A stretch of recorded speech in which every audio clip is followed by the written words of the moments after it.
So, why don't we just kind of start off with your homework? How did that go? Okay, so my homework was to get the stages in place. Mm-hmm. I feel like it probably will still, like, if I do it a second time, I'm gonna have to do it a few more times to refine it. But I got that going right away after you left. And I have been working a little bit on how to qualify what good clients are and also what good collaborators are through the experiences that I've been actually going through. That's why I feel like small clients at the start are always good, because they are also building up experience in what to do and how to, like, because I feel like I can welcome certain clients that are not, but if I have the right boundaries and the right structure to filter out the BS that they come with, some of them might be able to be like, oh, okay, those are the boundaries, and actually adjust to that structure, you know? Because I've had to do that with a few clients that I have, and they have adjusted themselves. Because, like, again, what I bring, besides the service that I bring, is like a lot of trust and, I don't know, whatever I kind of provide people with when I present myself, I think they come back to it. So it's in progress. I haven't really written much about what qualifies, but there's a little bit of knowledge on that I really need to be more clear with collaborators in what I'm providing them, so they see the value. But also, if they don't see the value, just like next, you know. Yeah. And and what exactly will filter that out for collaborators is something that I need to put in paper after today, because it's something actually that just happened just yesterday, so I'm still kind of processing that. And for contractors and engineers, I feel like I have experience enough that it's a lot to do with agreements and the structure that I built for that.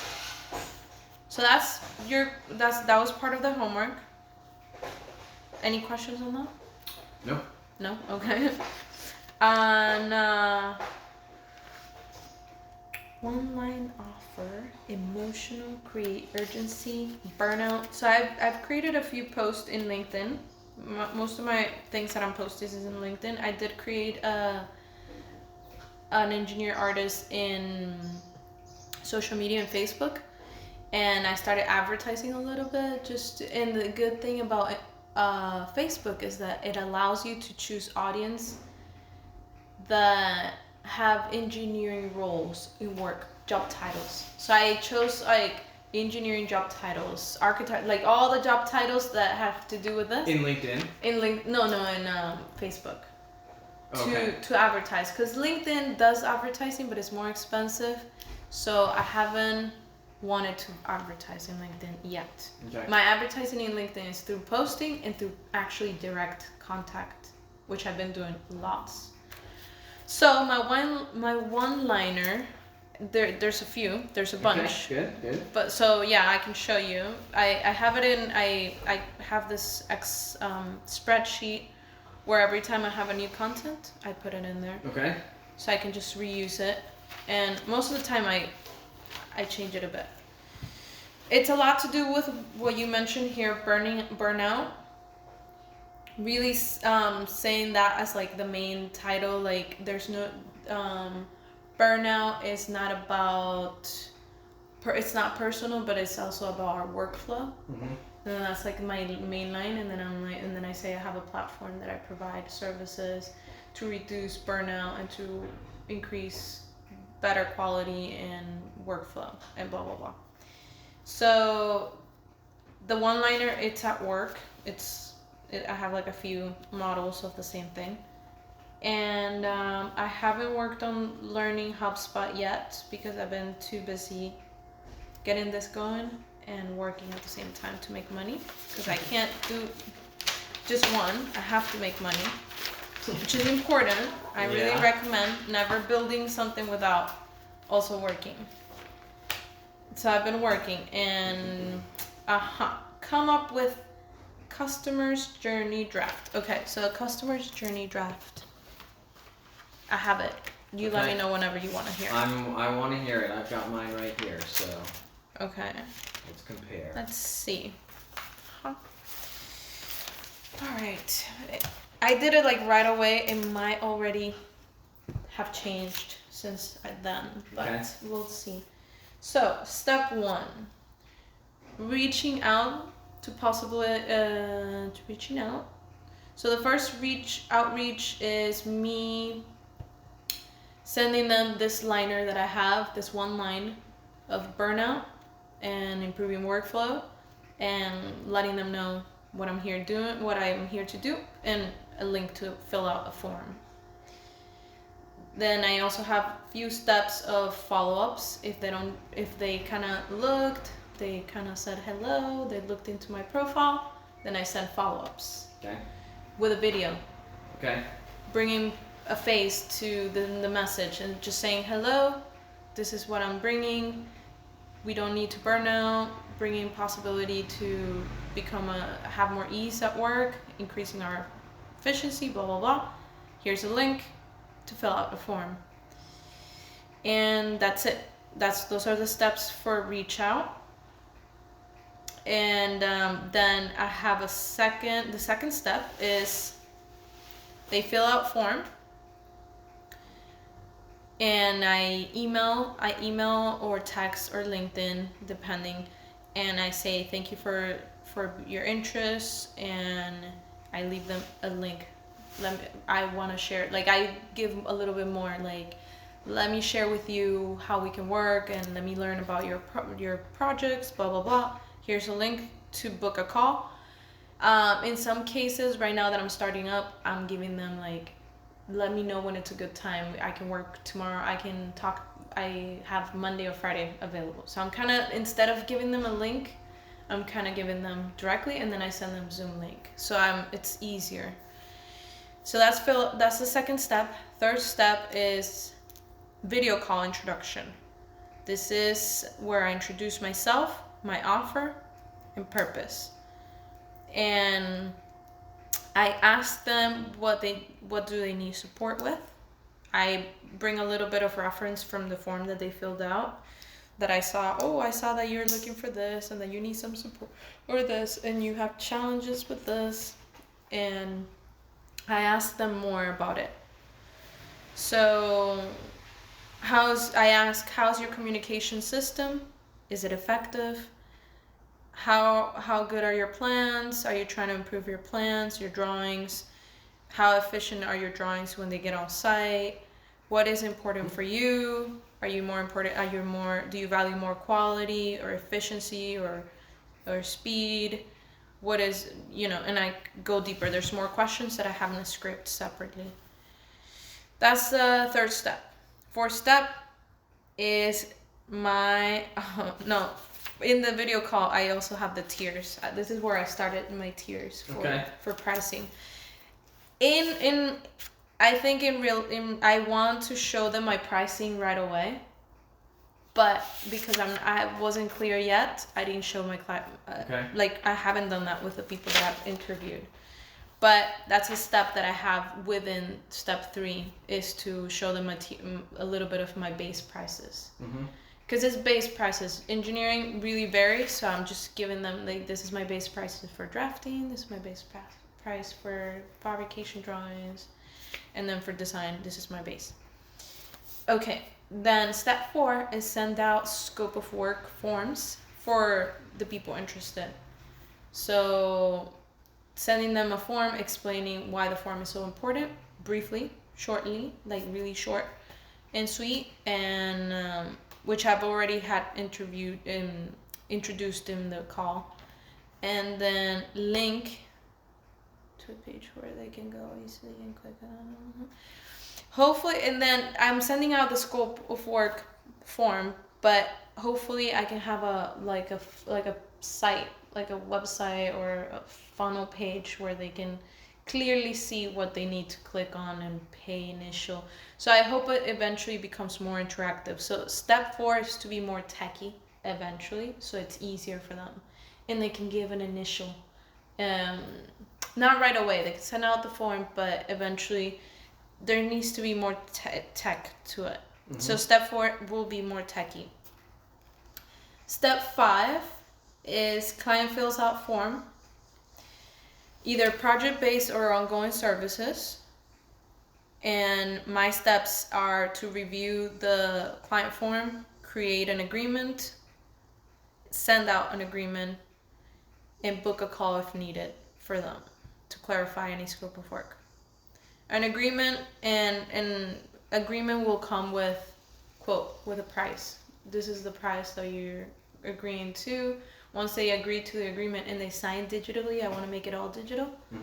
It will have like a pop thing, pay 25% off, or like pay this like start price.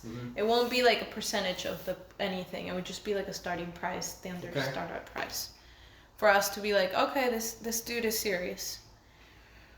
So that's step 5. Okay, then I had step 6 as price and offers and agreement. Okay, that's actually what I had too. Okay, step 6 is price, offers, description, agreement, expectation, and limitations, link to sign, and first payment.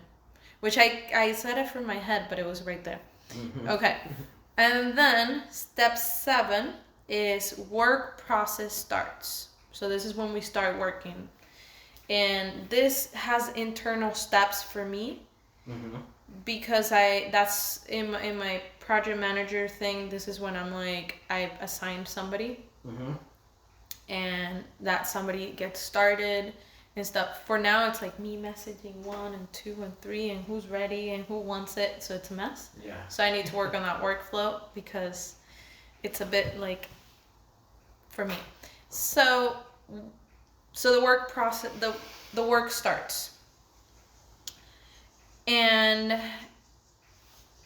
once the work starts, part of the work process that starts is me receiving questions, the first set of questions.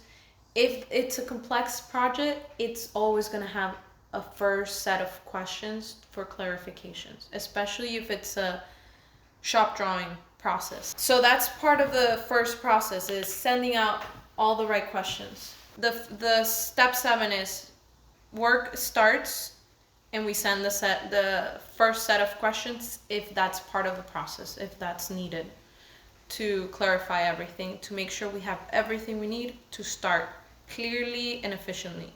Step 8 is submission to clients. We're done with the project and we're submitting to the client.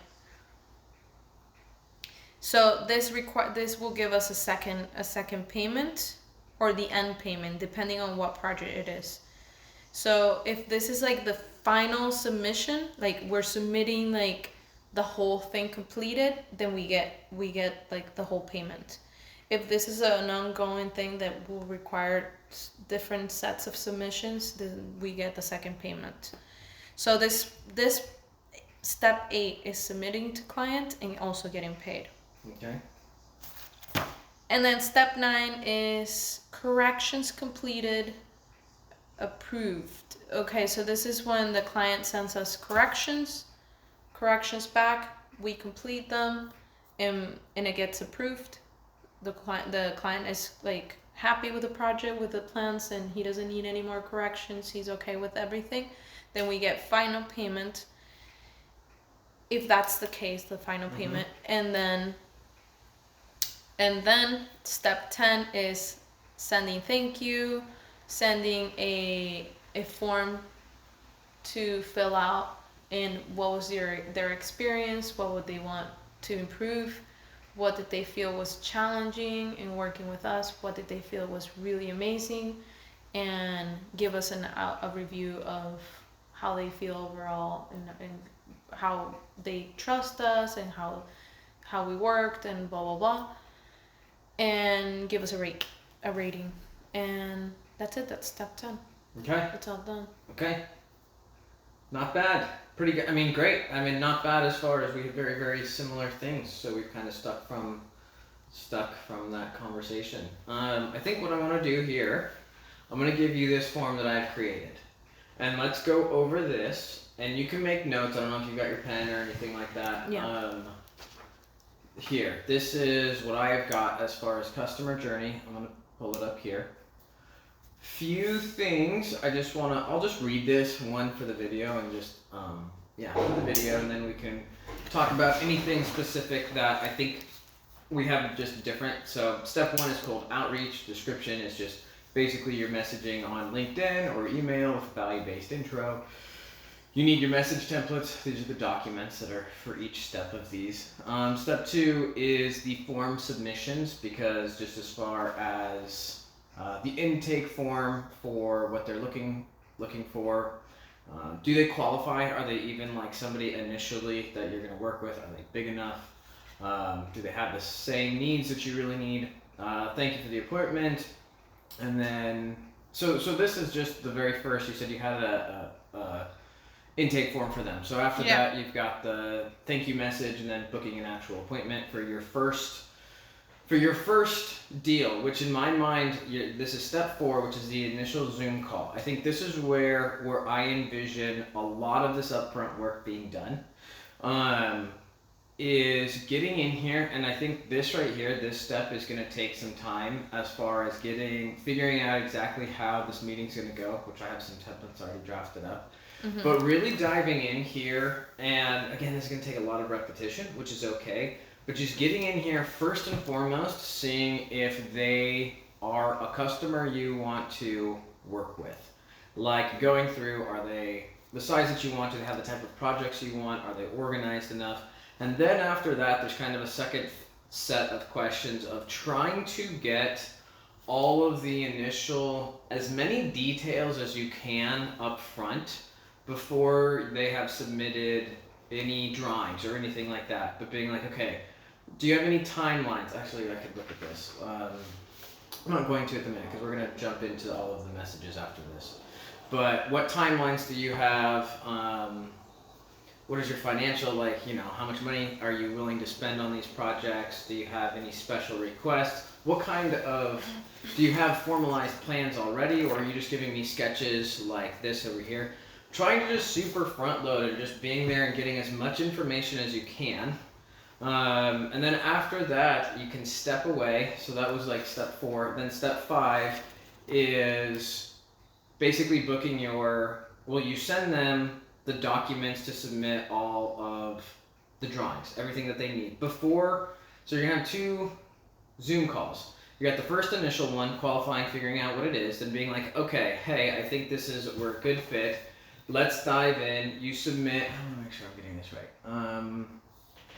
So this is also just trying. So the point of these 2 steps right here, which I think are super, super important. This is like trying to cut out as many back and forths as possible, of like trying to get all of the information up front and trying to get them to submit everything up front. And then, so in between these 2 calls, you can kind of look at the drawings that they have and the requirements that they have. They'll also be sending like some reminders, information like, hey, did you send these things? Did you send me the drawings already before we get to this? And then that second meeting is really diving in, being like, okay, we've got these drawings. I asked you all of these clarifying questions and kind of general specifics. Now we have the work in front of us. What exactly do you need? Because the next step, I think, is and again, these are notes, and you can talk this out, you can agree, you can disagree, but trying to get on the next step in your proposal of having a list of everything, of all of the requirements and all of the deliverables. Of like, you are going to get a drawing of this by this date and this format. We are going to put these specifics on here, and you can have a literal checkbox, and then you actually have them sign this document. Like, this is your contract. And so... Yeah, no, I'm listening. I'm listening. My face is thinking what I talked with the client and listening to you and kind of like... Yeah. I mean, this really do. I think this is actually going to be I don't want to say the majority of the work, but the majority of the work that probably needs to be done of formatting this and kind of getting it really systematized. But these are the steps right here where if you can knock this out of the park, this is where I really think you're going to provide a tremendous amount of value as far as really clear communication, really fast turnaround, really high quality drawings where you're like, listen, and these are going to be intense, you know, like these meetings, depending on the clientele, there's going to be a little bit like this where you're sitting down and you're like, listen, fucker, like, I need to know exactly what you need from me, and we're going to write it all down. We're going to get this documented, and then I'm going to send you a specific proposal with a quote, essentially. And then you're going to sign this quote, which is like the next step. You agree to this, and then when they agree to that, they send the first payment. So, how is that? How are you thinking with the steps so far? Yes, I have to process it a bit just because.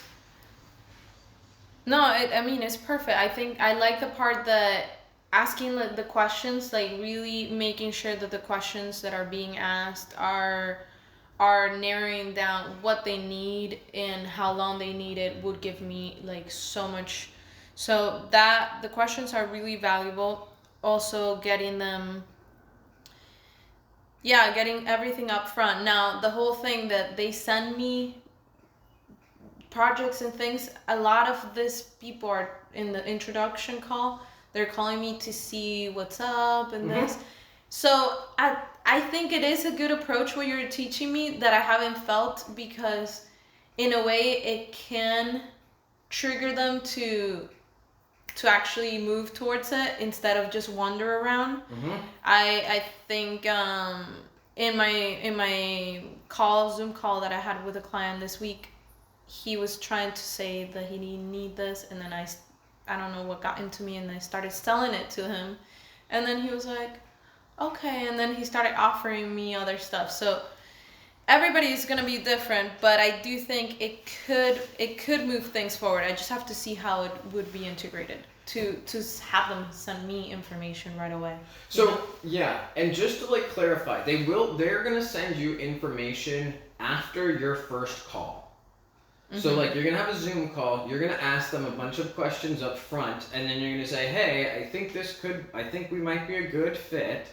Let's schedule another appointment to really do a deep dive. Before we get into a really deep dive, this is what I'm gonna need from you. So like, I don't know, I just wanna make sure that we're on the same page of understanding that. Like initially, you're just gonna have a normal call, probably like you already do, although I think it's gonna be, what I've got here is gonna be very structured and having very specific questions that you're asking. First, up front, just are these people going to be somebody I want to work with? Are they going to be part of my avatar that I want to work with? And then two is really like getting some more of that information. And then whatever they can send you, have them send you that. This is also part of, are these people like, can you follow instructions? Are you willing, can you get into the system that I'm working in? Like, are you competent enough to send me things in front? And if not, done with them. Yeah, I'm following up. I think what I love about that idea as well is that for people that are into fabrication drawings, which are good clients, and for people that need heavy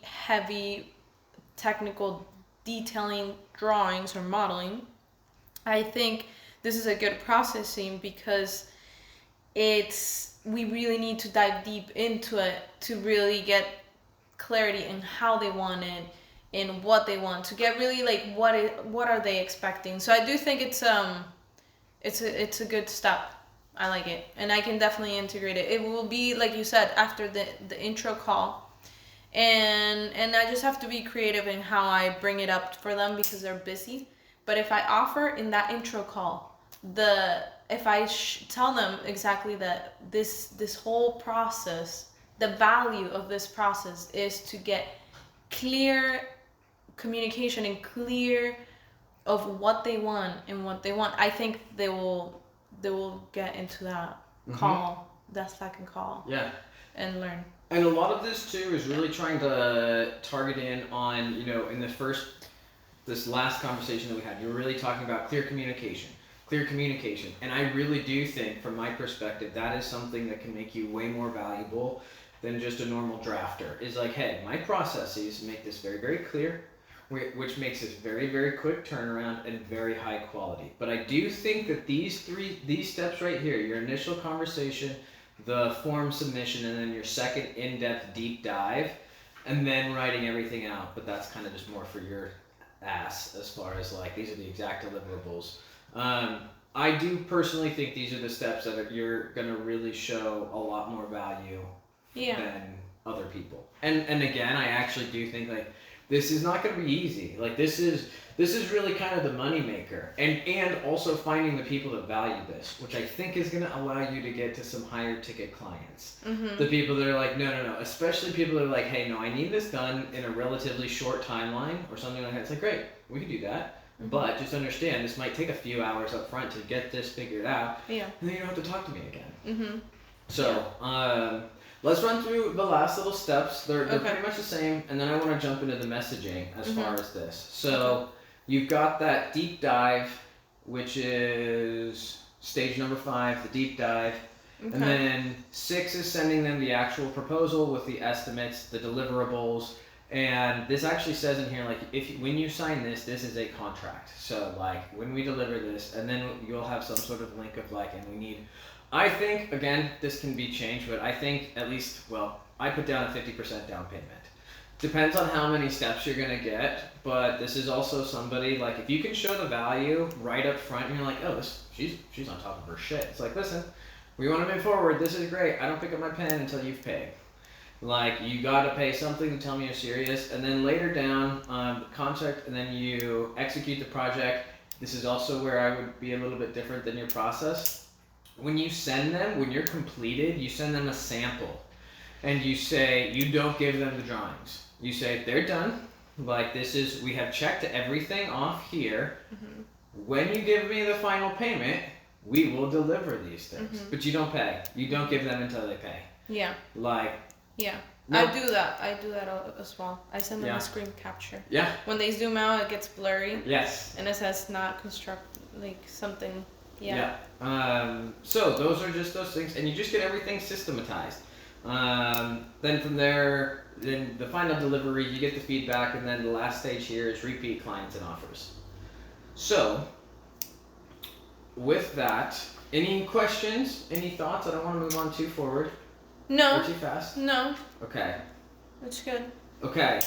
Now, let's move on to this. This is kind of the heart of it. Here's the messaging templates. So, there is basically a template for your whole freaking process. The things that I could come up with, at least. There are forms and things that you're going to have to do. But let's run through. We don't have to necessarily run through all of these, but you can see here, starting out just with the cold outreach templates. There's first messages, and they can be a little bit different depending on, and I know I already sent you a few of these, but depending on your specific customers and their pain points. A couple different variations there. There's a couple different follow-ups. And then I think there's a couple different follow-ups there as far as if they didn't respond. Your pre-call email, thanks for scheduling, looking forward to learning more about the current workflow and seeing if it's a good fit. Typical work with engineers, contractors, fabricators, reduce turnarounds, simplify communications, and free up internal resources. On our call, I'll ask a few questions to better understand your process. Part of sales too is one, we were talking about this, really qualifying your customer. Are these going to be a good fit? And 2, really just setting the structure, being like, this is how things are going to go. It's not an if and an and. This isn't kind of like, I mean, obviously there's back and forth, but you as the person providing these services, you really come in here, you show exactly where we're at. And also this is a bit of like, hey, I don't necessarily work with everybody. Like, I have to ask these questions. Diving into this initial call script, I think this is where things are going to get, this is where shit really starts to get in it and in the sales. So there's a few notes here, just, these questions are to help qualify and disqualify the candidates. And then, so the intro part of this as well, and we can work on this in the steps in the future, but really the tonality. This is something, part of your homework is going to be to learn this. And you can change it, we can tweak this, but a little bit, if there are certain things, but like being able to do this, and the nice thing is when you do it on Zoom, you can actually have this in front of you. You can have all the qualifying questions, but nailing the tonality. Just being like, you know, hey Gabby, thanks for taking the time to talk. Before we dive in, I just have, do you have a hard stop before we have to end this call? You know, being considerate, and then it says, okay, my goal today is just to simply see if currently handling your drafting work and see if there's room to streamline it, and if so, how I can help. So just being like, hey, I'm not here to sell you. At first, I'm not. I am simply here to see if this is a good fit. That's it. But doing it relatively quickly, and then diving into these qualifying questions. How are you currently handling your drafting work? Do you typically outsource or keep everything internal? What's your biggest bottleneck or delays you're running into? What are some common issues you've had with your previous drafters? Ideally, what would your perfect drafting process look like? Some other things in here too. Feel free to add notes as far as this part right here is to really help you qualify if they're a good customer for you, if they're fitting it in. Next, diving a little bit deeper of like, okay, great.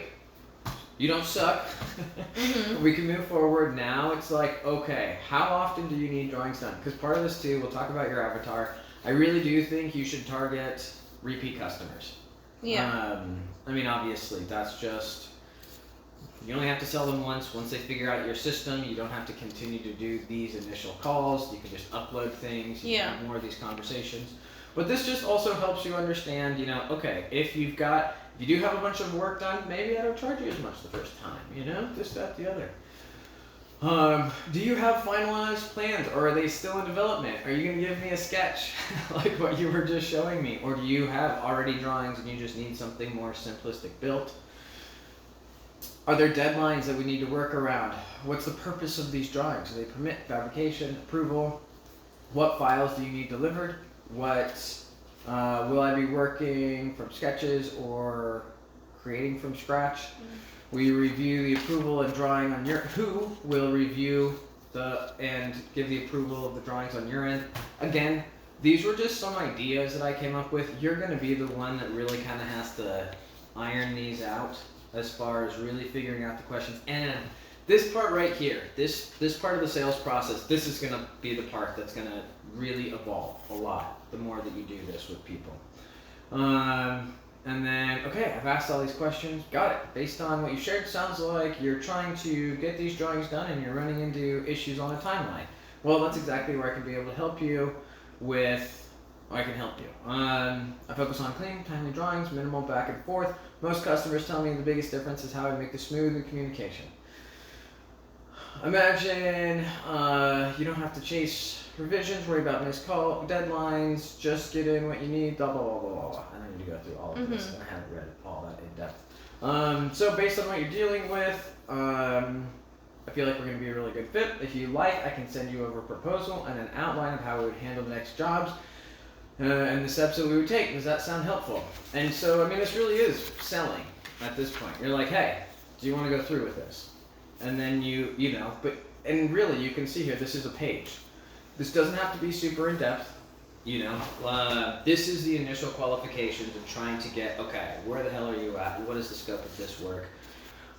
You want to basically get all of the details, and then the next step is like, okay, send me the drawings. So you get the generals, but then once you get the actual drawings, once they have submitted these things, then you come in here and be like, okay, so this is basically you're qualifying these people, but you haven't even looked at their drawings yet, partner. Yeah, no, I think how you deliver this is so structurally easy that I think overall it would be nice. It would really depend on what they're looking for, but I do think it could be done in a call. Just getting like how much, like the essence of what they need and how they need it. They can respond to a lot of these things in one call, and then the second call, once I see the pictures, once I've seen the drawings and sketches, then I would go deep into like what I saw in the drawings, like okay, like more questions that are technical, like, do you want your drawings to, do you like to give sketches this way? Do you like to, how do you like redlining? This is how I work with redlining and blah, blah, blah. Yeah. So it would be more technical. Very much. And I think I kind of just hurried through this last sentence as far as I kind of made it up. But the last sentence on this, it just says, if you'd like, I can send you over a proposal that outlines how I would handle your next job and what steps we would take. So where is that in the email? That's so it's at the bottom of initial okay, once a proposal script. is final, what? That is at the bottom of the initial call script. That was the line. What I said going over it was, I'll send you over a proposal. It's just, you're going over a proposal of how you would do the next steps. And in my mind, what that would be is that, okay, the next thing that we're going to do is you send over these documents, which actually, let's look at this message. Appreciate this. I'd like to schedule a second Zoom call where we can go over your plans and sketches together, clarify priorities, and make sure we're aligned on what needs to be delivered. From there, I'll prepare a written proposal with a clear list of deliverables, estimated hours, and timelines. Before we meet, it would be really helpful if you could send over any relevant files, plans, sketches, notes, along with a short summary of what you're looking to accomplish. The more clarity you have before the call, the faster and smoother things will go. Once the proposal is finalized, I'll send it over along with an initial invoice, 50% down, so we can lock in the scope and the timelines. Do you have an availability? Insert some time slots here or whatever. Looking forward to the next step. Best, Gabby. And then for whatever reason here, I guess I didn't put a template on this second conversation. This is part of your homework, is figuring out what this second Zoom meeting is going to look like. As far as like, if you get all of these things, then it's really sitting down with this customer and being like, okay, great. And we could use like what you're working on right now of like, okay, so you sent me this drawing. What exactly are you expecting from me? What are the timelines? What are the exact checklists of everything that you need from me? So just getting everything fucking ironed out without any stinking questions. Then you send that over with your estimate and you say, hey, if you would like this, sign it and send the check. But I guess, yeah, we need to do a little bit of work on this on that second meeting, which is not in here. But yeah, what are your, I mean, I know we've kind of gone over it a little bit. How are you feeling about this process so far?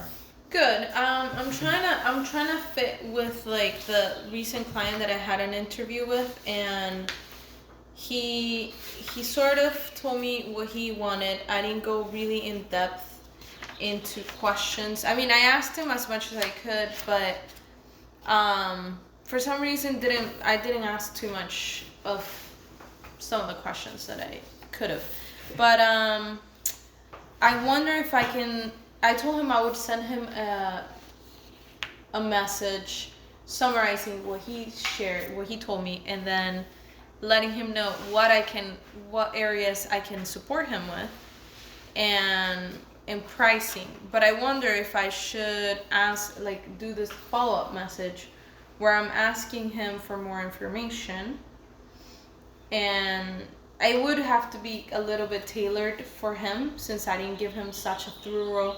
This is for like somebody that I really asked a lot, so it might have to be tailored for a more specific thing for him. But overall, I wonder if I can try it out with him, so I can get more specific, because he could be someone that I don't know if it would be ongoing. I can't tell him like, okay, then I'll send an agreement and then you can do a down payment of 50%, because for a business, like, they will know, oh, actually I need a service right now. So that's when they go into the form and they're like, okay, I need this drawing done. And then that's when I'm like, okay, here, an initial payment, and then the down payment, So, and then final payment.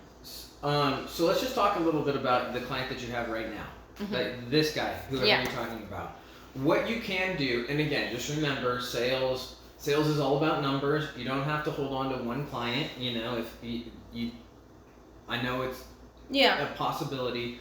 What you could try to do is schedule another meeting and kind of combine the two. Be like, hey, like, can you send me over any sketches, anything you have, any notes or anything like that?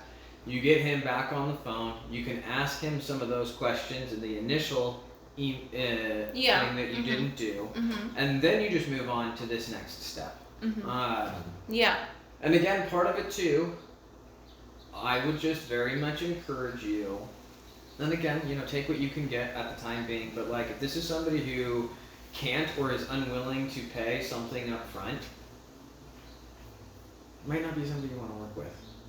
So, just understanding that from the very beginning, because you don't really want to deal with like this other guy you were telling me about who complains every single time about payment. Yeah. And so this is something with part of sales. This is part of qualifying who is not a good. And I always charge initial, but his work that he sends me out, it's so tiny. Yeah. It's like so tiny that it's like I didn't even send him an agreement or anything. Okay. Usually I have agreements for everything and I look into things, but this one was like a whoa, and it's done. And my drafter started the work. I almost like didn't understand why he did that without having the approval of the client. He was already done with it. I'm like, dude, too excited there. But anyways, I think this is great. This is great stuff, and I think I can include it with this new client. And this client, interestingly, he put in his form that he needs drafting or that he doesn't have quick turnarounds with drafting.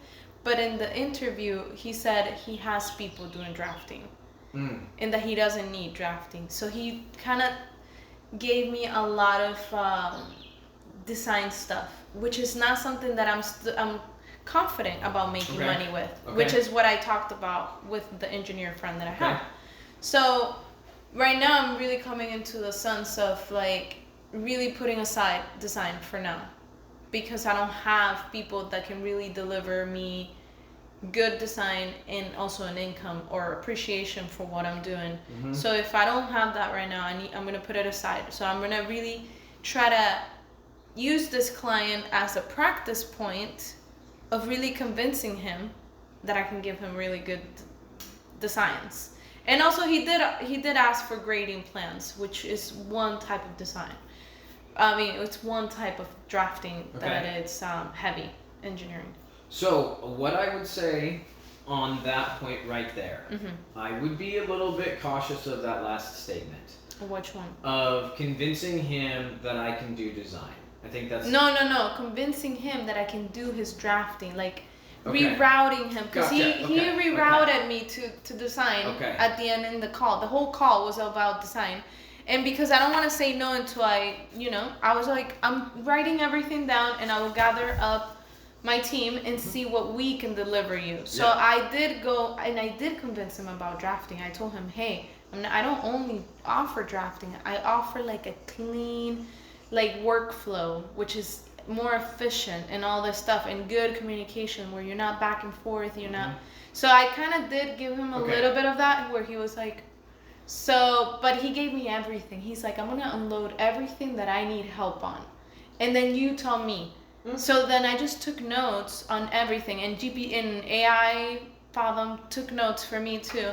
So I took notes on the things that he wanted.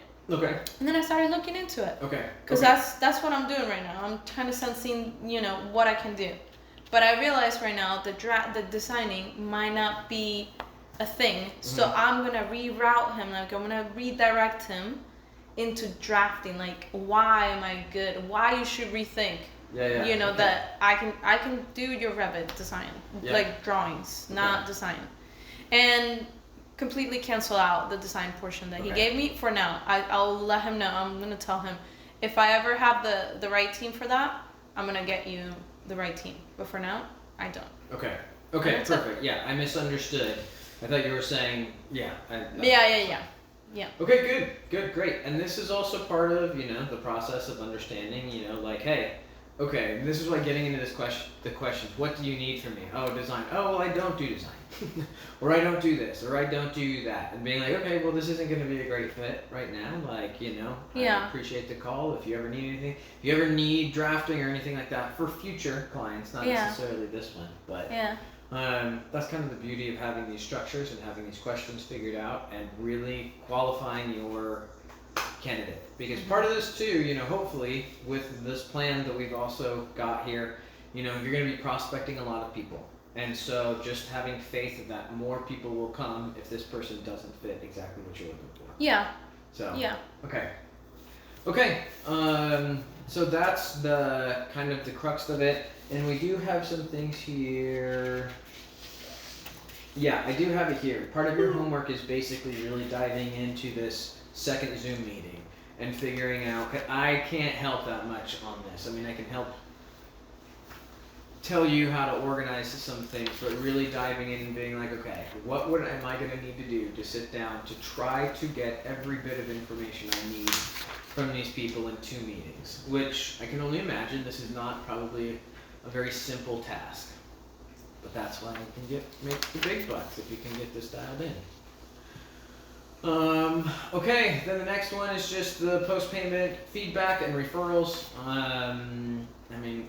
So I'm seeing final steps. Is that what you're looking at? Final steps, drawings, I was one farther down. But yeah, we'll just read this. So, I've completed the draft work and wanted to send over a few preview images so you can get a quick look on how everything turned out. Your final screenshots, watermark, image, whatever are attached. Below is a checklist right here of all of the specific deliverables we discussed and you confirmed during the scope and review. So you literally list out, you needed this drawing, here's the drawing. You needed this detail, there's the details. Like, here it is, everything is here. Please take a moment to review the list. If there's anything missing that was clearly outlined in the agreement, just let me know. Revision policies. And again, I'm sure that there might be some situations where you're like, hey, we're going to have a little bit of back and forth of like, I drew this, we need some revisions. But if that's already discussed beforehand, of being like, again, I'm not exactly sure how your clientele works. But just having this pre-figured out. Where it's like, hey, I'm going to deliver this, and if you need revisions, each revision is going to be X amount or something like this. Of course, if you screw up, you can't really charge them for that. And then the payment details, this is how much you have left. Here is the payment link. Here are the instructions.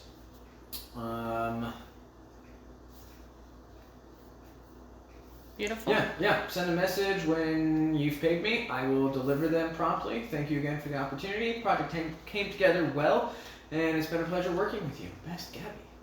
And then after that, you've got your feedback and referral email. Appreciate the opportunity. Hey, client, just wanted to say thank you again for the opportunity to support your project. I hope everything met your expectations and helped you move things along on your end. If you ever need drafting help again, whether it's a quick turnaround or something more involved, I'd be happy to support you. This is one thing I want to talk about as far as, we don't have to add this, but with the referral. Also, if you know anyone else who could use a clear, efficient drafting support, feel free to pass my name along. This is the question. I offer a 10% referral fee for any new business that comes through your introduction, just to thank you for sending people my way. And if you have any feedback on how the process went, I'm always looking for ways to improve and make things even smoother. So, and then the whole point of this is either, hey, do you have any more work, or do you have anybody else that has work? And you just continue this process. Just continue. That's the whole goal of this, is reactivation. Keep it going. Keep it going. Keep it going. So, there. I mean, you don't necessarily, you can change it. You don't have to put a 10% referral fee. This was amazing. This is perfect. Do you have this digitally? Oh yeah, I'll send you all of these things. I just haven't. I will probably put them in a Google Drive or email them to you. But yes, I have all of these different, and we still have several other things to go over. Yeah, no, I'm just saying this is good. Yeah. Okay. Any thoughts or questions? I mean that right there. I mean honestly, yeah, that's a pretty big fucking chunk of this deal. I mean, yeah, no, this really simplifies, but I like that. for a moment there, I was already like spreading a bit into like design work and other stuff, and you came back with this whole condensed thing just for drafting, and it kind of put me again in my feet with like the drafting, which has always been the thing. It's just like people are always asking for design, and yeah, that's a whole different beast that eventually I will get into. But for now, it's like... Just for now. Right now, this is basically getting reorganized, getting here, going about this, just a new process of like, okay, no, I have a sales structure. I have clientele. A part of this is just building the muscle and the calluses of like, hey, I need to go through this process of figuring out who is my client, and then when I do get these other opportunities, flexing the muscles of saying no. No. Not yet. Not yet. It's great to be able to grow into that, but right now, focus. Yeah. No, I think that's the best way, honestly. So I'm glad that you built this like very structured, and the whole thing is exactly what we've been talking about. So there's nothing like off. You're very like on spot. So yeah, no, it's great. Even the outreach and stuff. I have my own stuff, but I like the difference between these and the ones that I've been doing. Mine have been good too, but I like that there's like an essence of like direct to the point, and it's also like very let's go.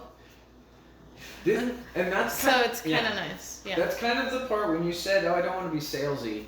And again, sales is a science, but it also is an art around you and your personality. This is me. This is how I do things. You can soften things up. You can add a little bit more fluff in here if you just want to have longer conversation, anything kind of like that.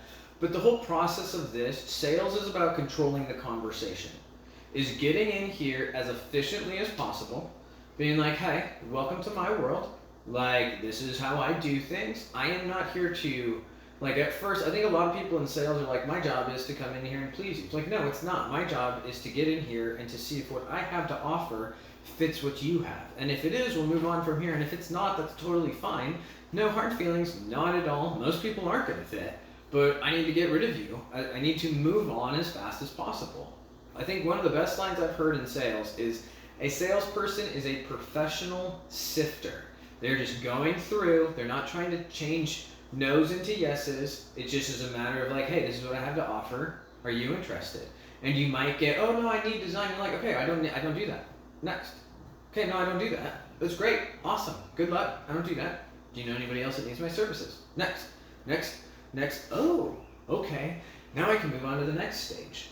But really coming in, controlling the conversation, know exactly what the hell you're trying to do, know where you're going back into these conversations, and that also gives quite a bit of, especially with engineering, like, oh, they've got their shit together. They're organized. They know what's going on. So controlling the conversation and sales doesn't have to be lengthy.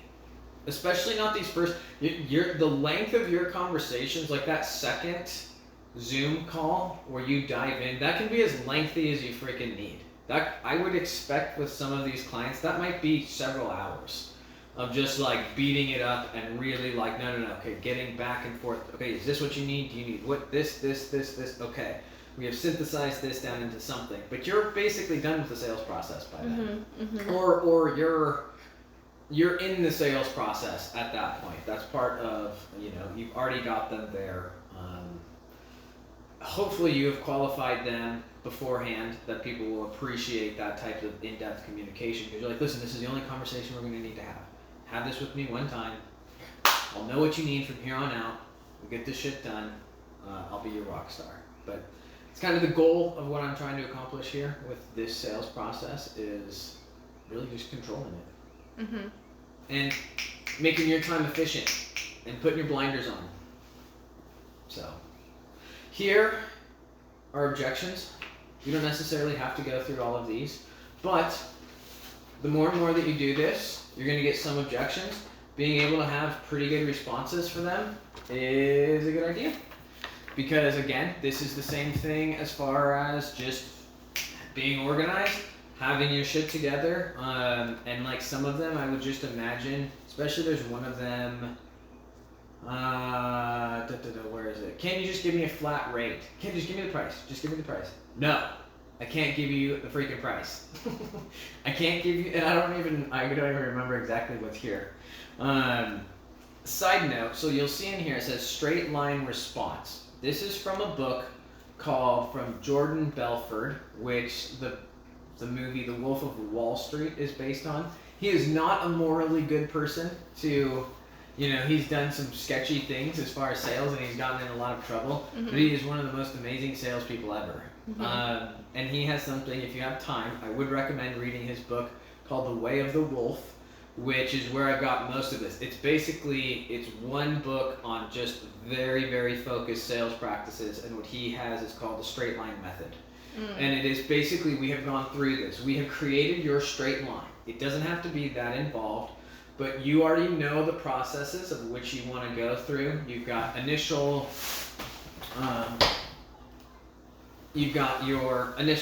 basically your broad, hey, are you interested? Then you get a little bit more specific and you go here. So whenever anybody tries to get off of this straight line, you start from here and you go down, you have ways of being like, okay, no, we're going to come back to this process. Or when they want to talk about their grandchildren or their business or design. Is that like the funnel?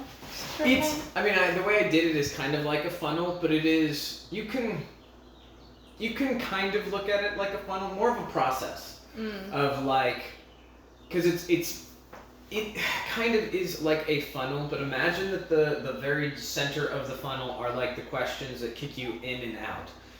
And so when somebody wants to, from the very beginning, like if you just, in the very first meeting, if somebody was like, can you just tell me how much this is going to cost? No, we cannot jump to this part of the funnel. This isn't the process yet, buddy. And so this is like some of the objections of, can you just give me a price? No, I can't give you a price. Because we haven't gone through this process yet. We haven't gone through the line. We don't know yet. So anyway, this is just another piece of material you should go over. Here's the thing with sales too, and I know that you're not a salesperson, but right now, one of the big things we're working on is sales. Just having these in your mind, having them where you can spit them out without really thinking about it, without stuttering, without jumping back. I've gotten flat prices all the time. What do you mean? They want... Well, like this guy, this engineer, this contractor, I overpriced him because he wanted a price and I needed to give him a price, and I didn't, and my people don't give me a straight answer, so I just overpriced them. Okay. Eventually. And then I was like, well, then I can give him a discount. Yeah. And I discounted him. Okay. But it's because of the pricing. It's a whole thing. And then with shop drawings, I always either overprice. Well, most of the time I underprice. Most of the time. Most of the time. We got to get away from that. If you're gonna make a mistake now, hopefully, like if you're gonna screw up on your pricing, and I've done a lot of bidding. Charge them too fucking much. Yeah. I mean, if you're gonna lose a job, it's better to not do a job because it was too expensive than do a job where you just lost your ass. Well, yeah. I definitely want that, but that's why I want to refine this because I want to keep my clients that have built me. They're people that I've built trust in, and I want to be able to sell them fairly. Yes. At least to those that have been part of my growth. And that have adjusted themselves with respect to me. So I'm like, okay, I want you to keep coming back. So I'm always going to bid you fairly. Yeah, and always bid people fairly. All I'm saying is when it comes to bidding, because bidding is also an art, and it can be very, very difficult. Yeah. It's better to... Overprice. Under promise, over deliver. It's going to be this expensive, and it's going to be, we did it a little bit faster, and we did it a little bit cheaper. Yeah. But also, and we're getting kind of off the whole point here, is if you have this method, the straight line method, with these types of things, and if they want to just tell you, hey, give me a price right now, you can simply say, no. I mean, you handle it in such a way, it's like, no, I really wish I could, but I don't have enough details yet. We have to sit down. I really have to understand what you're doing. I need to understand where you're at in the process, because I don't want to overcharge you, and I don't want to lose my ass either. So... And if you don't want to go through that process, it's totally fine. I understand, but this is how I work. And so if you don't want to do that, best of luck finding somebody that will work that way, but that's not how I do it. Yeah. So if you're okay with this. No, I like this. This is perfect. And I like all the questions. We already have someone who does this. Yeah. That's what this guy did, and I kind of responded kind of similar. Mm-hmm. Kind of similar. But I like that because that's a lot of that, and we're not ready to move forward yet. I haven't read that, but I'm sure it'll be helpful. And then that seems expensive. Yep. Yeah. And Sounds good. Yeah. So again, these are all things. This will part of the homework too is reading these things, getting familiar with them. Eventually, having these things so well in your mind that it's just second nature. Yep. I mean, sounds good. I mean, right now you're looking at your entire fucking sales process in a couple of pages. Like it's not. It doesn't need to be extravagant. It doesn't need to be super lengthy. It's just a matter of like, okay, we've synthesized this. We know what we're doing. Mm-hmm. We can have this pretty well figured out, and then that's it. Yeah. Simple, not necessarily easy, but simple. Yeah. What should we move on to next? We'll save that for last. I want to dive into your ideal avatar, and then we'll go over your offer and messaging strategy. So, let's look at this. And ChatGPT helped me with this, and so this is like way more than I was expecting. What do you mean? Just as far as like when I was not expecting a 2-page document on a client avatar, but here it is, and it's actually fucking awesome. Because it goes here. I'll give you this. It goes over your avatar profile summary, what industries it best fits, who are the decision makers, what are the core needs and pain points, the emotional drivers, the buying triggers, the budget behavior, your anti-avatar checklist, and then like just a statement kind of summarizing it all. I'm really liking this. Yeah. It's so much fun. I like it. Yeah? This is what I've been working all day, but you just have delivered it in like such a structural manner. Yes, and I hope, hopefully I didn't have you do that work for nothing. I think it's important too to like have your No, yeah. I wouldn't understand this if I hadn't gone through all that, and probably everything we worked on is what attracted those clients. As soon as I'm like getting clear on things, clients start calling me. It's usually how it happens, Mm-hmm. So no, and these clients that came this week have been all about bringing awareness on certain things that I need to do from this stuff that you're bringing. So perfect. It's all good. Okay, let's just, since we're doing a video, I'll just kind of read through this, and then it'll refresh me too. And again, we can change, we can tweak these things. These were a lot of the stuff that we went over, and then I added some of my own little input on here to kind of refine it a little bit. But again, this is really putting the blinders on of like, okay, if you don't meet this avatar, I'm not interested. Because there's going to be hundreds of millions of dollars worth of work within this type of profile. You don't necessarily have to go out. Again, I know you're not, but like if they want design, it's like, no, this isn't the avatar that we're working on. Or, if you're in an industry or wanting different work that's not really aligned with what you're doing, just no, we're not doing this. So let's just read this. And boy, honestly, I need this to be bigger. But so your ideal or your avatar profile summary. Our ideal clients are boutique engineering firms, contractors, or custom fabricators working in practical, cutting-edge infrastructure sectors. They typically generate over $1 million in annual revenue, have engineers on staff, routinely outsource drafting because of the lack of full integrated drafting department. They are often managing shop drawings, permitting packages, or coordination drawings for infrastructure and product-based projects. So the industry's best fit is renewable energy, modular and off-site construction, custom equipment and mechanical fabricators, sustainable business system designers, infrastructure, modernization contractors. They value structure, communication, and professionalism. No chaos, no egos.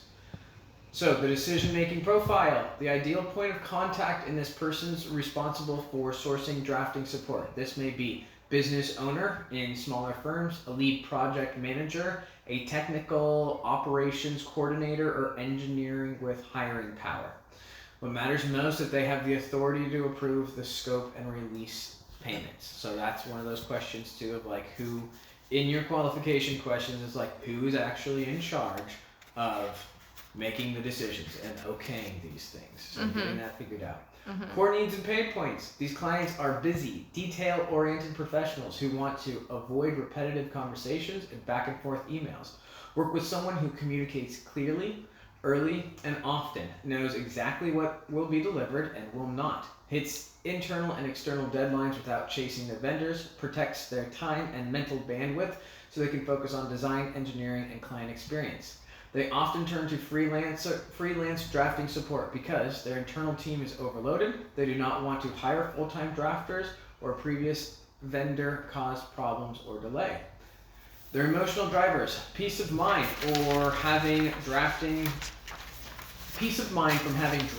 handled professionally, confidence that revisions, if needed, will be understood quickly, relief that micromanaging or doing drafting themselves, satisfaction from a process that makes them look good to their clients, their buying triggers, high priority projects or important clients with short deadlines. Their internal team is too busy to draft in-house, or a past bad experience with an unreliable drafter or offshore firm. Their budget behaviors. These clients value reliability over price. I'm going to repeat that. These clients value reliability over price. They're not shopping for the cheapest option. They are looking for a trusted professional partner. They're flexible about pricing structure, hourly or quoted. They make fast decisions when there's a clear process and clear deliverable. A timeline is tied to external pressure, i.e. permitting or client meetings. Your anti-avatar checklist. We avoid working with clients who lack integrity or follow through, are disorganized or unclear, refuse to commit to structure or deliverables, display arrogance or micromanaging behaviors. I should put that as like a disclaimer in the bottom of all my emails. You go for it. And then so here is just kind of the statement, your ideal avatar statement. Our ideal client is a technical-minded professional in a boutique firm doing practical, high-stakes infrastructure work. They have engineers on staff, respect clear communication, and rely on trusted partners to help them deliver on time with minimal drama. They return for multiple projects because the experience makes their work easier and their outcomes better. So, beautiful. Feel free to kind of tweak or change that, however you want, but I think that's perfect. Great. Good. Next thing, and I know we're just kind of just zipping through a lot of shit. Here's your offer and messaging strategy.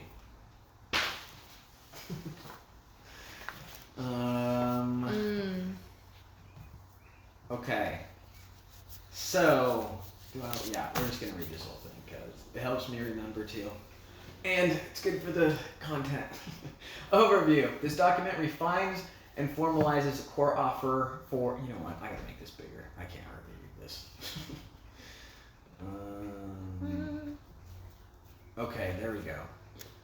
This document refines and formalizes the core offer for freelancing drafting company, focusing on value articulation, market position, and persuasive messaging. It draws from sales principles, including the straight line method, to ensure quality, confidence, and urgency. Core offer. We provide engineering level drafting services for boutique contractors, engineers, and fabricators who need clean, buildable drawings delivered fast without micromanagement or communication headaches. Standard delivery includes high quality shop drawings ready for fabrication or submission, clear file handoffs, PDFs, and native format, well-defined expectations before work begins, one round of revisions if something is in the agreed scope is missing, reliable communication with a structured project plan. Billing.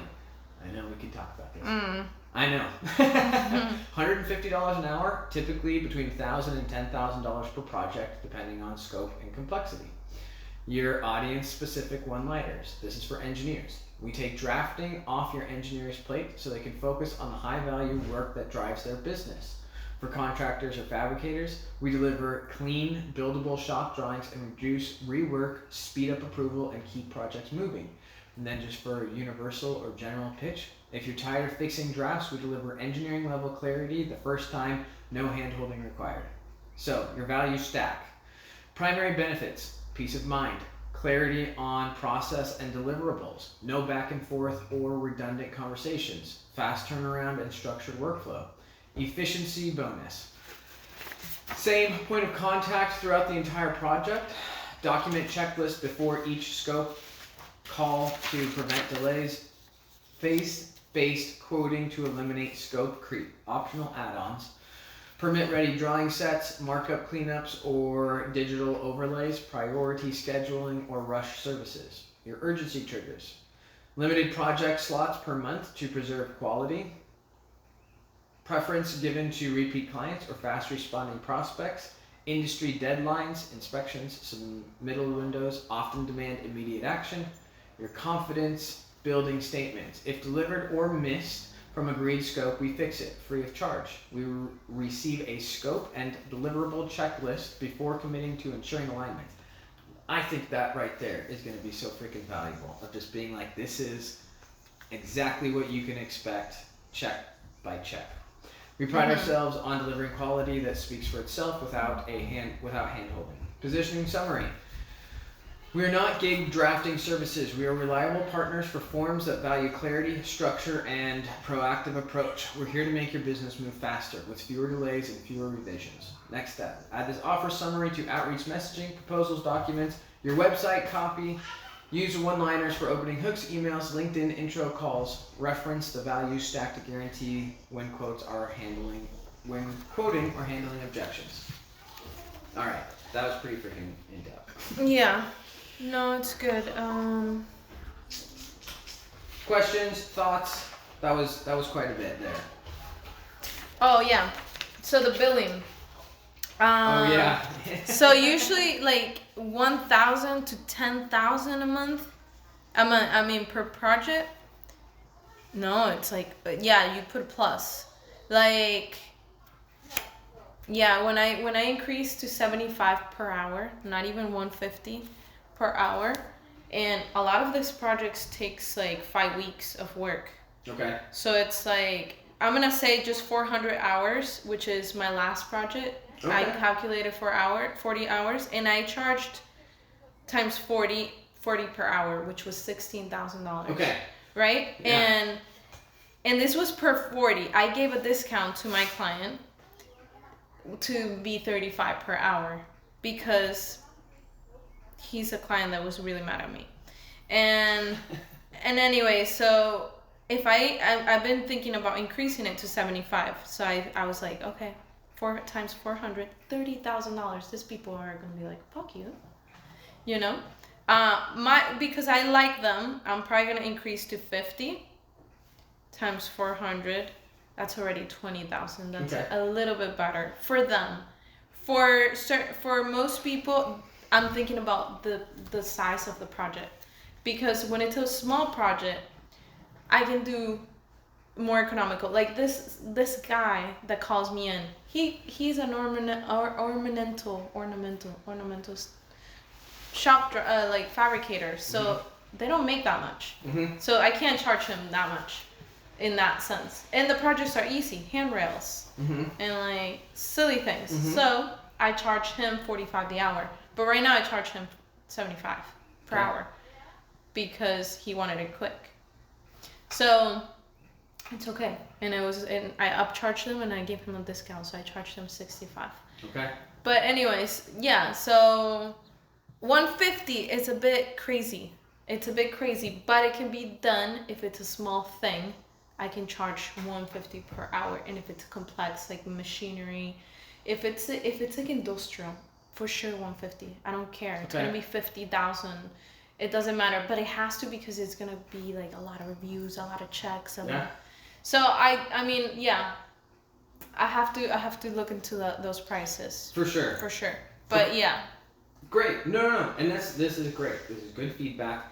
We haven't really dove into that very much as far as projects, but that is very good to know. A few of my thoughts on there I would say the smaller the project, the higher per hour. Because just as far as like a lot of the things is, a lot of your time is going to be kind of talking up front, setup costs or the communication. When you're sitting down there and you've got a drafter that's going to work for 4 or 5 weeks, 80 hours or 40 hours a week, that's fine.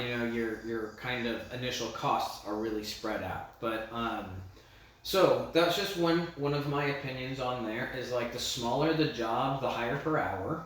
Yeah. Or just, equivalent. Yeah. No, and that's what I'm trying to do because I don't want to have too many small projects. So small projects is consuming our time from other big projects. So I do want to have them increase. So I do want to have them in 75. I didn't tell him anything other than that's the quote and that's it. Okay. Yeah. Okay. No, and that's fine. And again, pricing is a whole totally different conversation.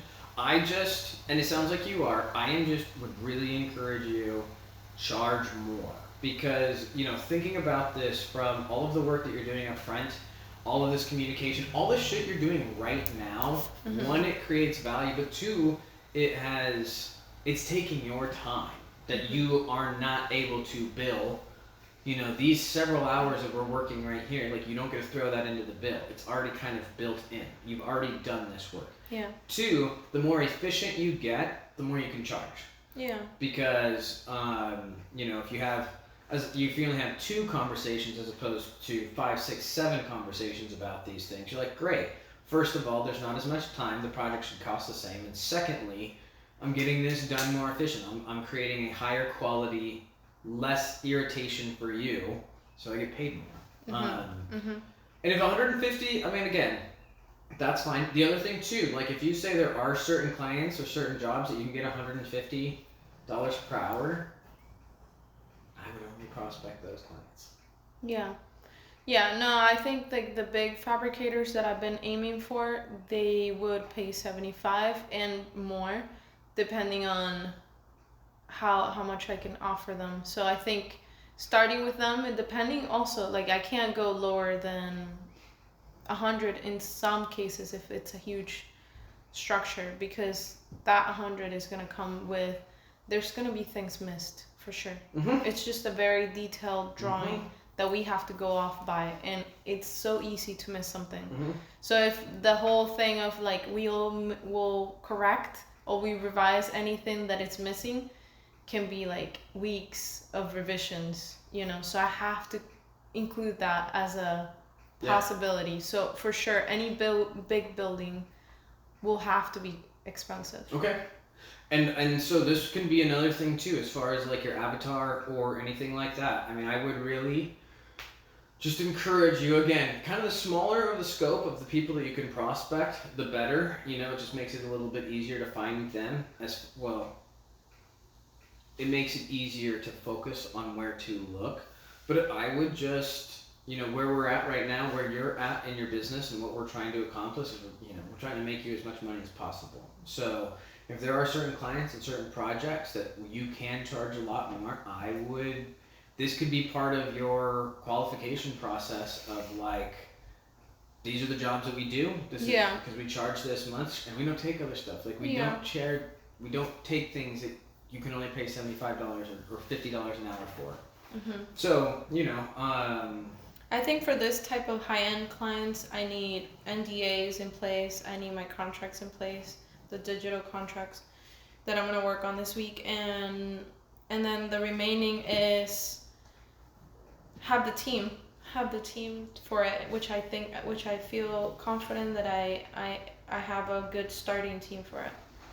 So, cool. Yeah. Okay. But I definitely want to attract them, and I've been attracting a few. So, yeah. Okay.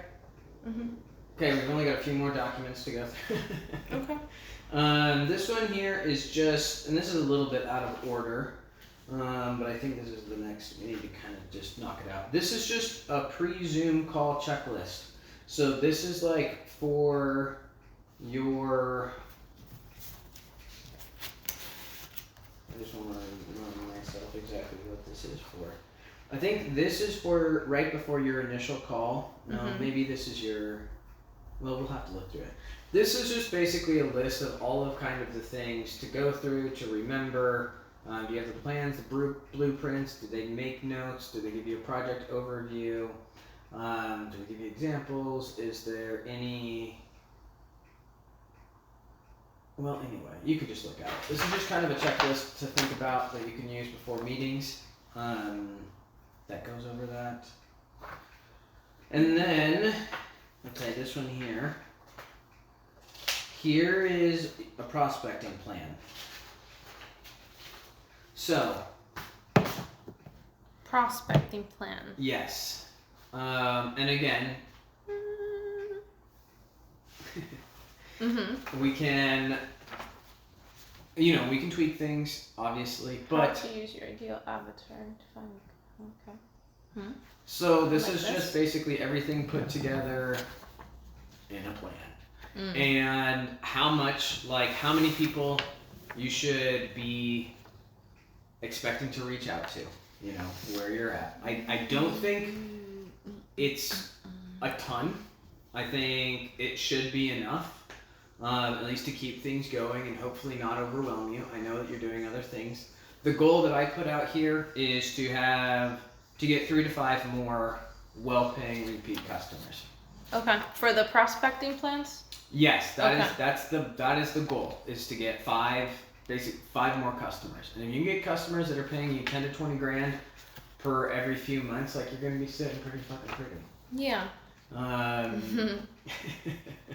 So this goes for, this is just kind of goes over your avatar, who it is, and then it kind of talks about, start with the companies first. I know we've already talked about this, but a little bit more formalized. Going and finding companies that fit what you're looking for and again, there's a few different ways of going about this, but like on LinkedIn, if you go look for metal fabricators or solar installers, structural engineer, module constructions, you can go and find companies like this, and then you can really reverse engineer it to find kind of the decision makers.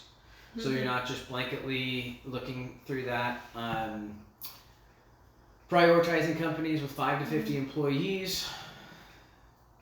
The titles that you're looking for: principal engineer, project manager, operations manager, founder, partner, owner of these types. LinkedIn search filters. And there's something here. So this, I'm not exactly Boolean, I don't know, examples. This is like how you can search in LinkedIn. Yeah. So there's just like a little example structure, project manager, or there's like I've been contacting project managers, operation managers, principal engineers, probably, owners.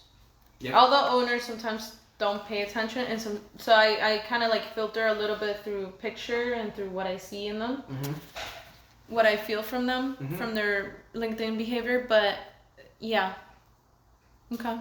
And then there's just some other ideas of organic, local tactics, which you're already kind of doing, but you can search permitting, networking events, chamber of commerce, trade shows. I mean, I would stick to LinkedIn right now. LinkedIn is amazing. I'm about to really pay for it. Yeah, I think LinkedIn, this is also something I need to do myself. It's badass.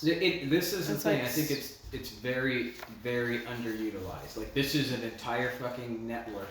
Yeah, no, and it can definitely, and it's good, like, people see things. Like, I remember when I was consistently posting at some point about oral transformation in there, I was having so many views in a 7 day, because it gives you the views in 7 days, and it was always like amazing. It was always going up. Oh, good. It's better than Facebook. I mean, Facebook, I get views, and Instagram too, but it's not. They're different algorithms. They're just different. And it's a totally different audience. Yeah. Totally. Yeah. I just actually I just redid everything on my LinkedIn profile today, because I need to start putting stuff like this out there. But anyway, so basic fields. Okay, so the other thing too that we should start doing, and I know that there's a lot already, but getting in the habit of tracking things. This is super important. Tracking clients. Tracking clients, not just clients, but your outreach, how many calls that you have made, how did those things go, keeping track of your leads, and then starting to integrate this into HubSpot. I know this can be a little bit of a slower process, but while all of these juices are going, you now have, you have everything now. You've written everything out. You have your customer journey. 90% of all of the forms and the templates that are going to go in each step. It's just kind of a matter of figuring out and translating this into a place that tracks all of these things. Yeah. Because it's too much for a head to really keep track of. And I expect this to work. I expect if we continue this process, if you continue this process and you execute on these things, like, shit's gonna happen. Like, it's gonna be growing a lot. Yeah. And so having the infrastructure in place while you're not bogged down with, $80,000 of work a month, this is a great time to get it figured out. So starting that process as well. And then there's some ideas of like the fields to track: the company name, the website and social, the primary contact name, contacted dates, was there any notes, and then just try to prospect. Oh, I didn't want them. What I put down, this just had 10 ideal companies a week. I actually put down 5 clients a day with... I contact so many in a day. Okay. And I take breaks. I've been taking I kind of go with, how I feel too, because I've been doing a lot. But once I start, I do so many. Okay. I post so many. And right now I have a whole list that I have on HubSpot that I reached out a long time ago when I started HubSpot. I reached out with emails, but nobody really opened them, because I can see who opened them. It was 20 out of so many. Yeah. But those that did open, they opened a few times, and then I resent to them, and they opened again. So I'm gonna reach out to them first, and then I'm gonna reach out to a lot of those companies. And there's other sites that gave me a lot of company names. Well, I actually filter that from a site that does the same thing as LinkedIn. So no, I do that. And I'm gonna keep doing that. And it's I do 20 a day. Okay. Minimum. Beautiful. Because once I start, I'm just perfect. Yeah. And are these, and just making sure that these are the ideal clients. They are the size, they are the projects that are going to make you, or the types of companies that are going to keep you engaged. Just making sure that I keep saying we, but that you are. No, I think with this checklist, it's already kind of simplified it in my mind too. So, yeah. Okay. All right, and then the very last thing is a little bit of homework, which we've already talked about a bit, but just kind of written it out. Creating a clear instructions before the second Zoom meeting. Really just figuring out the second Zoom meeting, what everything you need, how you're going to go through and figure out these questions to ask. Just basically really getting that dialed in. It would be nice, to create a form to send prior to the second meeting. So I know we've talked about it. This is also why maybe getting HubSpot involved of hey, if you need to submit any documents, here's a link. And here, there's a summary of all the objectives that you're trying to accomplish and this and that. Something else I think that can work with HubSpot is creating automated pre-call reminders for that second Zoom meeting. Just re-emphasizing hey, are you going to be able to make it to this meeting? Did you get a chance to, I'm going to give you this by the way. But, did you get a chance to fill out those documents? Did you send those in? If you can, I don't know if you have one, I think you already said you didn't, but I think it would be a good idea to create a booking calendar. I think that's just going to make a link, so you have a calendar that you can send out. You can send it for all of your meetings, anything like that, but if you get that done very easily to incorporate into all of your messaging, makes it super fucking simple, makes it work really well with your CRM.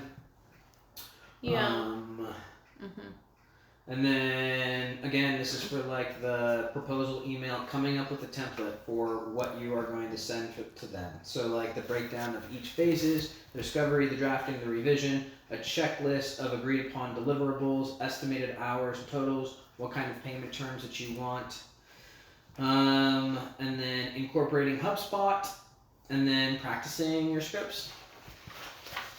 That's where we're at. Mm-hmm. There you go. You can have that as well. Mm-hmm. All right. Any thoughts? Any questions? No questions. I have like every week a ton of shit to do. It is. I know. Yeah. No, but I'm having fun. I mean, this kind of simplified already a lot, so I'm happy. And I don't know if it was like just briefly while you were here, but I realized like I've been kind of running away from doing my NDA. Like I have it ready, and like all the stuff, all the homeworks, tasks that you gave me, I need to do outside because I can't be in here in this house. So I just saw myself in a place where I'm gonna co-work and to do the hard tasks, so I'm not alone. Because I've been watching soap operas or TV stuff, YouTube things while I'm doing this hard task. But no, when I'm doing this, like the lead messaging and stuff, the outreach, I'm not watching anything. I'm so focused. I'm just like, it's almost like so many hands come out of me all of a sudden. But I think to do all this stuff, I'm gonna go out to co-work out there in coffee shops, so I don't feel alone, and they're boring, so it kind of feels support. So I almost feel like I can look around and be like, yeah, you know, to kind of look at people and stuff, and then keep going. Yeah, I'm gonna try that and see if it gets my motivation going. But no, I have a bunch of tasks, and I've decided that I'm gonna do them out there, and then the rest I'm gonna do in here, and just make my work more fun. That's what I'm feeling right now. But I'm excited about this stuff because I think there's a lot that's been already completed. Yeah, and I would also encourage you. I mean, this has been a lot. I mean, this has been pretty intense as far as like really diving in and planning all of this stuff out. There are not a lot of companies that have done this. There's not a lot of businesses. So good work on that. You've done a lot of the work already. There is still a little bit, but this is also more. Huh? There's a bunch more.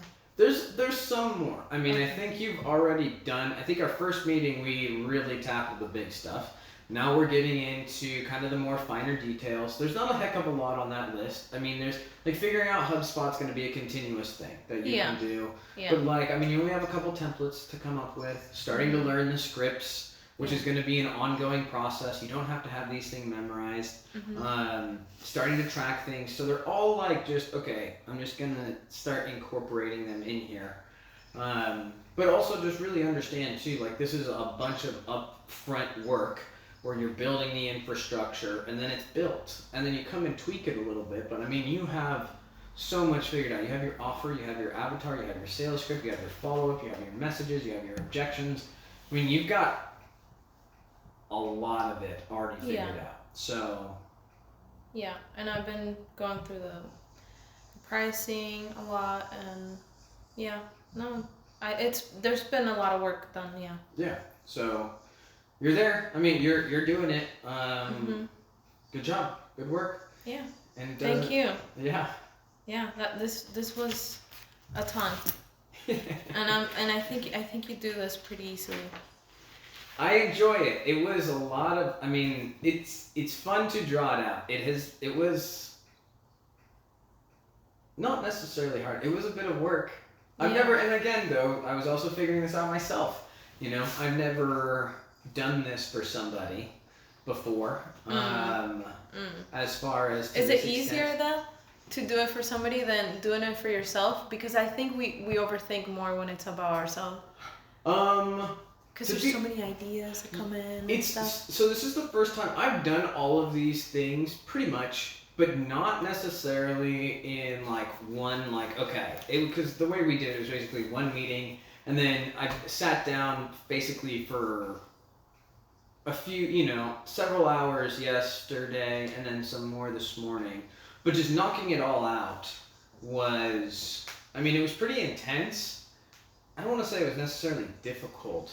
I didn't do this for myself in this same manner. Now I'm probably going to go back and do it for my new consulting. But it is always a bit easier to do it for somebody else, because I can't overthink it. Yeah. You've given me the answers. I can only take what you've given and organize them. So, and that's exactly what you did, because I did overthink it a bit. I wouldn't say overthink it, because I try not to overthink this week at all. But there's overthinking, and then there's ideas, and then there's people that want this, and there's so many things. And this is like it just gives me again back to this. And this is exactly what I want. This is what we talked about, and this is what I want. But there's like, well. Yes. And that's the hard part about this whole thing. Not being like linear about where it's the starting step. Like being like really strict about it, or kind of like having rules and boundaries that this is what we're doing now, and then later this. Yes. And it's funny hearing you talk about this, because really the reason I came up with this consulting, all of these things, was it was like I had to figure out all of this stuff. Obviously everybody else has figured this out. All of this stuff is out there, but organizing it myself, like, it took me such a long time to be like, oh, you really got to dial in your avatar. No, like for me, one thing I don't hear many people talk about is like your anti-avatar, because it's so easy to be like, oh yeah, I could maybe do that, or okay, yeah, this person's not great to work with, but that's, I can figure that out. But it's like, no, figuring out exactly who you don't want to work with. And for me, honestly, the service that I provide is like the service that I wish I had for myself. Exactly. And that's the best service that you can give, because it's exactly what we need. Yeah. If you needed it, there's 100 of you, like there's 1,000 people like you. No, I can think of so many people that would probably value this. When I go to networking places, I'm sure there's a bunch, because this is like optimizing our business strategy. And I think I'm starting, which is kind of like a little mess, like you're grabbing a mess and putting it into structure. But having like some other company, they have already like a structure, and you're going to be able to see it from a third point of view with all your skills, and you're going to be able to optimize it and maybe give it like a whole new reshape, So I think that's very creative. That's very engineering, You're bringing structure to something, which is very engineering. Like at the end of the day, it's an engineering brain to me. I see a lot of engineering brains everywhere. So yeah, it's valuable, and I think a lot of people could use it. I think everybody needs it, because we all need optimization, and best optimization always comes from outside. Yeah. Not from us. Yeah. We do the best. We're, creative people, but then someone else giving us some feedback makes it more, more useful and functional to the outside. Because we always build from our own little bubble. Yeah. Yeah. And then outside feedback gives us like more insight of how to make it more user friendly to people. So no, I think it's valuable stuff.